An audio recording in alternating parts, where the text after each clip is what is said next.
హిందీ నేర్చుకుందాం. గాడి దోవు వాహనం కడుగు. దోన అంటే కడగటం. దోవు అంటే కడుక్కో. మిఠాయి దో స్వీట్ ఇవ్వు. దో అంటే ఇవ్వు. దీజీ అంటే ఇవ్వండి. సబ్ పకడో అందరినీ పట్టుకో లేదా అన్నింటినీ పట్టుకో. ఖానా బనావో భోజనం చెయ్యి అంటే తయారు చేయి. బనానా అంటే తయారు చేయటం. నమక్ మిలావో ఉప్పు కలుపు. మిలానా అంటే కలపటం.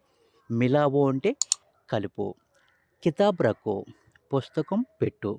రఖ్నా అంటే పెట్టడం. రఖో అంటే పెట్టు. నామ్ పుకారో పేరు పిలువు.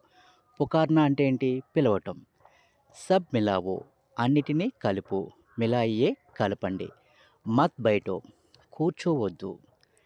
సచ్ బోలో నిజం చెప్పు. సబ్ లిఖో అన్నీ రాయ్. పాస్ రహో దగ్గర ఉండు. దూర్ రహో దూరంగా ఉండు. So friends, please like and subscribe.